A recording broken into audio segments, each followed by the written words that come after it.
You ask Tiger to solve. This deals with linear equations with one unknown. The final result is f equals 4. Let's solve it step by step. Simplify the expression. Group like terms. Simplify the arithmetic. Group all constants on the right side of the equation. Add 3 to both sides. Simplify the arithmetic.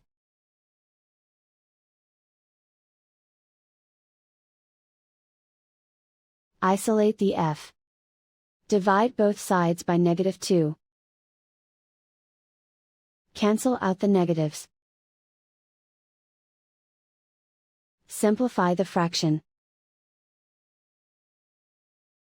Cancel out the negatives. Find the greatest common factor of the numerator and denominator. Factor out and cancel the greatest common factor. And so the final result is f equals 4.